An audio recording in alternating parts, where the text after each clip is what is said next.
அனைவருக்கும் இனிய பொங்கல் நல்வாழ்த்துக்கள். இணை தமிழர் திருநாள் பொங்கல், அதாவது தமிழர் திருநாள் தான் பேர். ஆனால் வந்து இந்த திருவிழா இதை வந்து நம்ம நாட்டில் எல்லா இடத்துலையும் எல்லா மாநிலத்திலையும் கொண்டாடுறாங்க. அதாவது பேர் தான் வேறே தவிர இல்லாமல் திருவிழாங்கிறது எல்லாத்துலேயும் நடக்கும். அது இல்லாமல் தமிழர் திருநாள் தான் நமக்கு அது ஒரு கெத்து. அது நம்ம இன்றைக்கி வந்து பஹ்ரைனில் இருக்கோம். பஹ்ரைனில் நம்ம இஸ்கான் டெம்பிளுக்கு தான் போகிறோம். அங்கே பொங்கல் எப்படி இருக்குன்னு நம்ம பார்க்க போகிறோம். அதுபோல் இஸ்கான் டெம்பிளை விளாக் பண்ணிடலாம் என்ன. சரியா, வாங்க என்ன வீடியோவில் போகலாம். பொங்கலோ பொங்கல், பொங்கலோ பொங்கல்.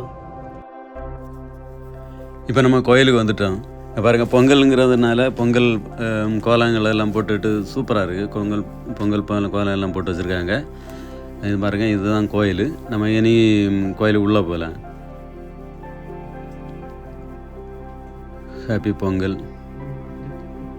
பாருங்கள், உள்ளே போகும்போது அவங்க கால் கழுவுறதுக்கெல்லாம் தண்ணியெல்லாம் வசதி பண்ணி வச்சுருக்காங்க.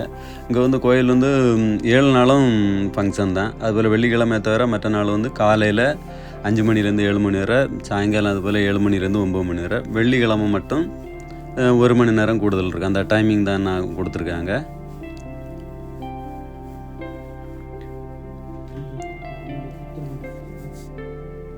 வரங்கில் சந்தனம் வச்சுருப்பாங்க. அப்புறம் கண்ணாடியும் இருக்குது, ஏன்னா பார்த்து வச்சுக்கிடலாம். இது வந்து கை கழுவக்கூடிய இடம், எல்லாம் வசதியோடு தான் இருக்காங்க. தண்ணி குடிக்கிறதுக்கு எல்லாம் சூப்பராக அதுக்குள்ளே செட் பண்ணி வச்சுருக்காங்க. பொங்கலுங்கிறதுக்காக வாழை தோரணம் எல்லாம் கட்டி பயங்கரமாக இருக்குது. வாழை மரத்தில் தோரணம் எல்லாம் கட்டி சூப்பராக இருக்குது. நம்ம இன்னும் உள்ளே போயிடலாம். பாருங்க, கோயில் உள்ளே போனாலே பொங்கலுங்கிறதுக்காக எல்லோரும் வர நடக்குது. நம்ம கொஞ்சம் லேட்டாக வந்துட்டோம்னு நினைக்க. பாருங்கள், பொங்கல் முடிஞ்சு போச்சு. உள்ளேயும் கோயில் உள்ளேயும் அழகாக பொங்கல் கோலம் எல்லாம் போட்டு சூப்பராக வச்சுருக்காங்க. நம்ம வந்தது லேட்டாக பண்ணனால பொங்கல் முடிஞ்சு போச்சு. பொங்கல் கோலம் தான் கிடைக்குது. சரி, ஓகே. பொங்கல் திருவிழாவை பொங்கலை நம்ம அடுத்த தடவை பார்த்துக்கிடலாம். இனி பொங்கல் ஃபெஸ்டிவலில் நம்ம கலந்துக்கிடலாம். அதுபோல் இங்கே இனியும் ஃபுல்லாக ஃபெஸ்டிவல் இருக்குது. தமிழ் ஸ்பீச் இருக்குது, ஸ்பெஷல் பீச்சு. அதுபோல் கலை நிகழ்ச்சி இதெல்லாம் நிறையா இருக்குது. பொங்கல் வைக்கிறத நம்ம எடுக்க முடியல, லேட்டாகி போச்சு. அதனால் பொங்கல் பானை பொங்கி வச்சுருக்கிறத நம்ம இப்போ பார்க்க. இங்கே பார்த்திங்கன்னா நரசிம்மமூர்த்தி தான் மூலவராக இருக்கார். அதுபோல் கிருஷ்ணர், ராதை, பலராம் இப்படி எல்லோரும் இருக்காங்க.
என்ன நல்ல நாள் அப்படின்னா, காஷ்மீர்லேருந்து கன்னியாகுமரி வரை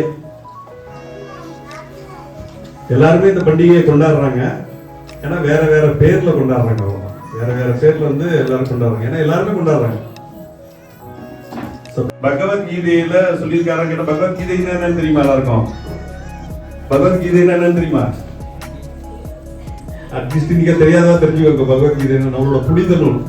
ஏன் அப்படின்னு கேட்டா, மனுஷ வாழ்க்கையை எப்படி நம்ம வந்து செயல்படுத்தணும் அப்படிங்கிற எல்லா விதமான அறிவுரைகளும் இதுல இருக்கு. அதனால இது ரொம்ப முக்கியமானது. எப்படி வந்து நம்ம வந்து ஒரு வாஷிங் மிஷினோ, ஒரு டிவியோ, அப்படி இல்லாட்டா வேற ஏதாவது வீட்டு உபகரணங்களோ வாங்கினா அதோட சேர்த்து என்ன தராங்க? அவங்க ஒரு லீஃப்லெட், பாம்ப்லெட் ஒன்று தராங்க. அதுல என்ன எழுதியிருப்பாங்க? அதை எப்படி உபயோகிக்கணும்னு எழுதியிருப்பாங்க. அதை எப்படி உபயோகிக்கிறது தெரியும். கண்ணாமட்டான்னு போட்டு பட்டன் எல்லாம் போட்டு அடிக்கிறான். என்ன பட்டன் என்னன்னு தெரியாம போட்டு அடிக்கிறா என்ன ஆகும்? வாயில தனிக்கு போயிடும். அதனால வந்து மனுஷ ஜென்மத்தை எப்படி ஆப்ரேட் பண்ணணும் அப்படிங்கறது வந்து மனுஷ ஜென்மம் கிடைச்சதுன்னா, ஏன்னா நிறைய பேர் எடுத்துட்டோம் நம்ம. இப்ப மனுஷ ஜென்மம் கிடைச்சிருக்கு. இந்த மனுஷ ஜென்மத்தை எப்படி இது பண்ணணுங்கிறது அறிவுரை என்ன இருக்கு? இதுல இருக்கு. இந்த பொங்கலை பத்தி ஏதாவது சொல்லியிருக்கா அப்படின்னா அதுல ஒரு ஸ்லோகம் சொல்லியிருக்கு. என்ன ஸ்லோகம் சொல்லியிருக்குன்னா 3வது அத்தியாயத்துல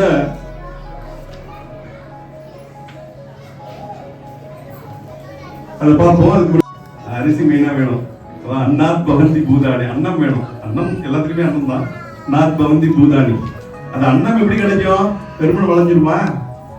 கிடைக்க விளையாது. அதுக்கு என்ன வேணும்? தண்ணி வேணும். இது எங்கிருந்து வரணும்? மழையிலிருந்து வரணும். பர்ஜன்யா அன்ன சம்பவக, மழையினால அந்த பயிர் உருவாருது. மழை இல்லாட்டா பயிர் உருவாகாது. மழை வேணும். நதியில தண்ணி வருதுன்னு சொல்லலாம். அதுக்கு தண்ணி எங்கிருந்து வருது? மழை பெய்யறதுல இருந்து தான் வருது. மழையில கொட்டி அது மழையில இருந்து வருது. அதனால பர்ஜன்யாத் அன்ன சம்பவக, அந்த அந்த அந்த மழை பெய்யணும்னா அந்த மழைக்கு ஒரு தேவதை இருக்கா. அந்த தேவதைக்கு என்ன பண்ணணும்? யஜ்யம் பண்ணணும்.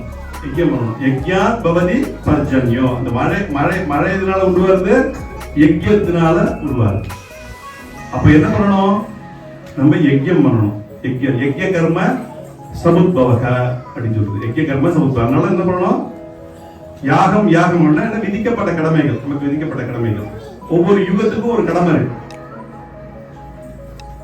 4 யுகம் இருக்கு இல்லையா? தெரியுமா எல்லாருக்கும்? 4 யுகம் இருக்கு. சதுர்யுக. முதல் யுகம் என்னது? சத்தியயுகம். 2வது திரேதாயுகம். 3வது தாவர யுகம். 4வது நம்ம இருக்கிற கலியுகம். நம்ம இருக்கிற கலியுகம். சத்தியயுகத்துல தர்மம் என்னது? சத்தியயுகத்துல தர்மம் வந்து தியானம் பண்றது. ஏன்னு கேட்டா உங்களுக்கு உயிர் 1,00,000 வருஷம் வரைக்கும் உயிர் வாழ்ந்தாங்க. அதனால உட்கார்ந்து நிம்மதியா இருக்க முடியும், தானம் பண்ண முடியும். நிம்மதி இருந்தது. சத்துவ குணத்துல இருந்தாங்க. அதனால நிம்மதியா உட்கார்ந்து தியானம் பண்ண முடியும். அடுத்த யுகத்துல பார்த்தா நிம்மதியா உட்கார முடியாது. கொஞ்சம் ரஜோ குணம் வந்தது. ரஜோ குணம் வந்ததுனால ஓடி ஆடி ஏதாவது பண்ணணும்னு நினைச்சாங்க. அதனால அந்த யுகத்தோட தர்மம் என்னாச்சு? யாகமாச்சு. ஏன்னா யாகத்துக்கு நிறைய பொருளை சேர்க்கணும். எல்லாத்தையும் சேகரிச்சு அதை கொண்டு வந்து இதெல்லாம் பண்ணி அதை பண்ணிட்டு இருந்தாங்க. அடுத்த யுகத்துல ரஜோ குணமும் தமோ குணமும் கலந்தது தாவர யுகத்துல. அதனால என்ன பண்ணாங்க? அதனால பகவானுக்கு அர்ச்சனை பண்ணாங்க. அர்ச்சனைனா கோயில் கட்டி பகவான் வழிபட்டாங்க. ஆனா கலியுகத்துல இதெல்லாம் பண்ண முடியுமா? தியானம் பண்ண முடியுமா? யாகம் பண்ண முடியுமா? அதெல்லாம் கோயில் கட்டி தான் வழிபாடு நடத்த முடியுமான்னா சரியா பண்ண முடியாது. ஏதோ பண்ணலாம், ஏதோ ஓரளவுக்கு. ஆனா முழுமையா பண்ணி அதுல கரையேற முடியாது. அதனால கலியுகத்துக்கும் யஜ்யம் இருக்கு. கலியுகத்துக்கு என்ன இருக்கு? தர்மம் இருக்கு. இதெல்லாம் தர்மம்னு பேரு. யஜ்யம்னா தர்மம். கலியுக தர்மம் என்னது?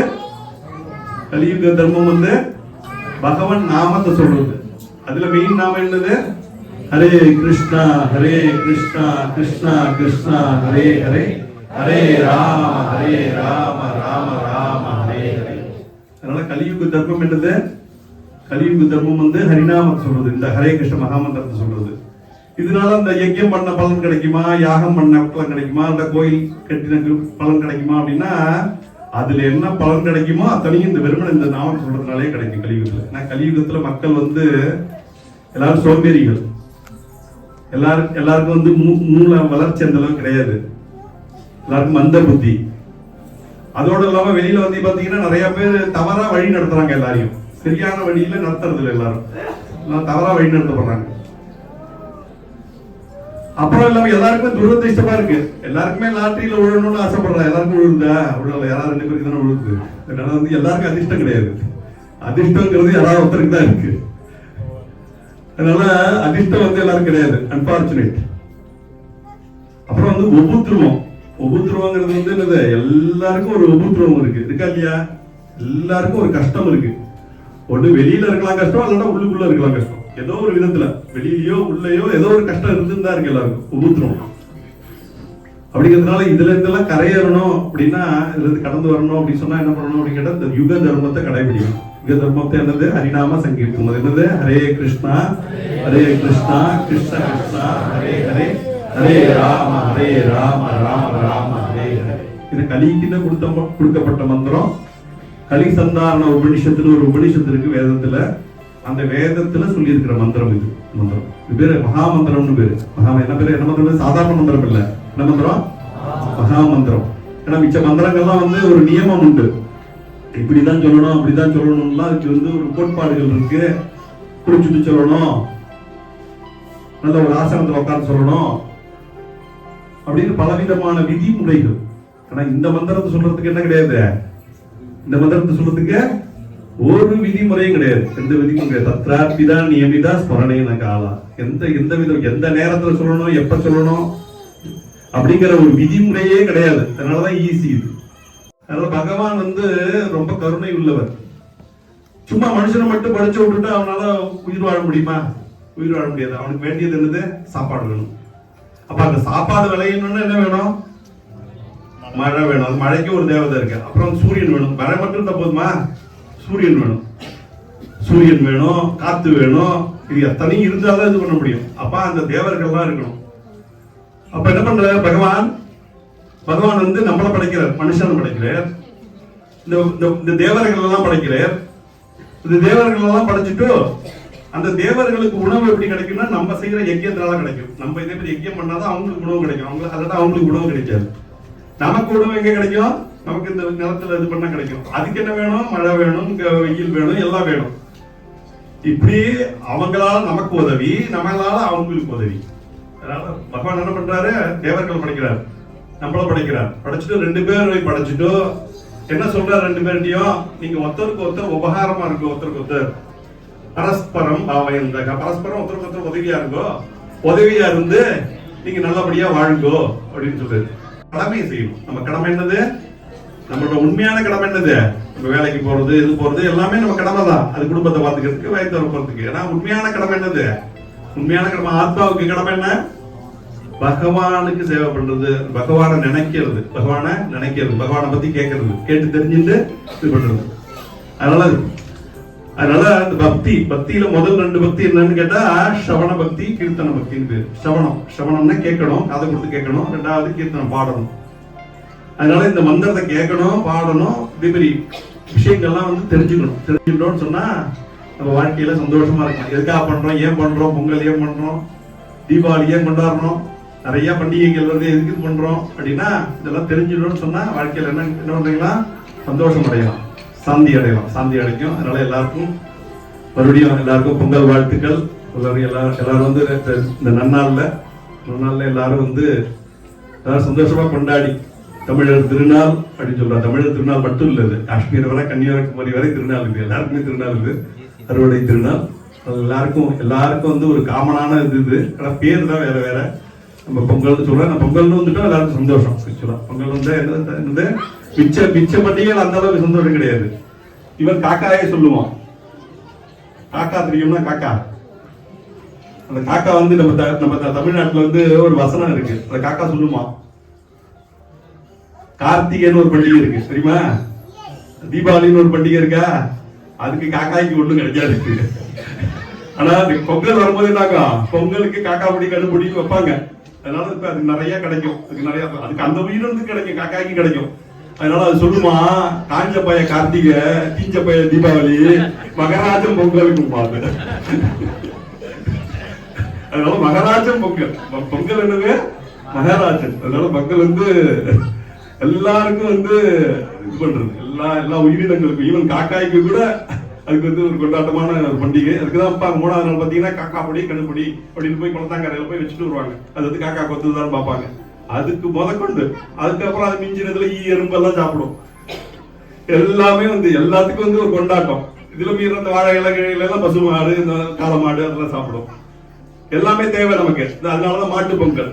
அது பொங்கல் மட்டும் கிடையாது, முதல் நாளைக்கே பொங்கல், அடுத்தது மாட்டு பொங்கல், மாடுகளுக்கு பொங்கல். மாடுகளுக்கு ஏன்னா மாடு எல்லாம் உயிர் சுழன்றும் ஏர் பின்னது உலகம். என்னதான் ஃபேக்டரியில எல்லாரும் இருந்து கண்டு கழிச்சு எல்லாரும் பகவான்கிட்ட வந்து பகவானோட அருள் எல்லாருக்கும் கிடைக்கணும்னு பிரார்த்திட்டு எல்லாரும் நல்லபடியா இருக்கணும். இந்த ஆண்டுல வந்து இந்த பொங்கல்ல இருந்து பொங்கல் வந்து தை பிறந்தால் வழி பிறக்கணும். அதனால எல்லாருக்கும் வந்து ஒரு வழி பிறக்கணும், நல்லா வழி பிறக்கணும் அப்படின்னு சொல்லிட்டு பிரார்த்தனை பண்ணி பகவான்கிட்ட வந்து பிரார்த்தனை பண்ணி. எல்லாம் அதுக்கு யார் வேணும்? பகவான் வேணும்.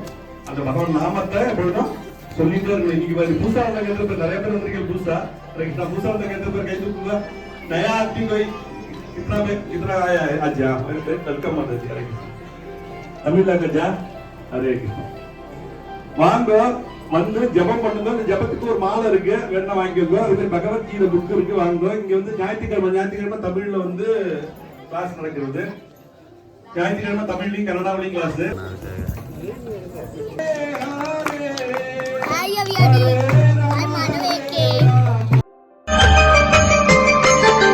Srinivasa Govinda, Srinivasa Govinda.